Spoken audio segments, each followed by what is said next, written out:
నమస్కారం ఘంటారావానికి స్వాగతం. ముందుగా ప్రధాన అంశాలు. ప్రజలకు ప్రయాణ కష్టాలు లేకుండా చూడాలని సీఎం ఆదేశం. అదనపు బస్సులు పెట్టాలని ద్వారకా తిరుమలరావు దిశానిర్దేశం.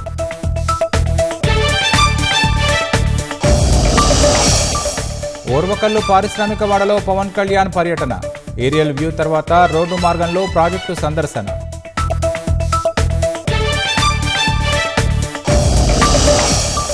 తెలంగాణ కొండపోచమ్మ సాగర్లో పడి 5 మృతి.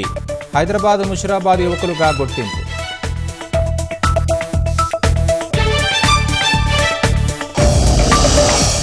కృష్ణా జిల్లా మర్లపాలెం కొత్త బైపాస్ వద్ద ప్రమాదం.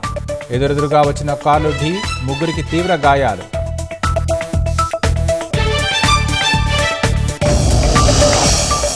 అసోం బొగ్గు గనులో కార్మికుల కోసం వెతుకులాట. ఇప్పటివరకు 4 మృతదేహాలు లభ్యం.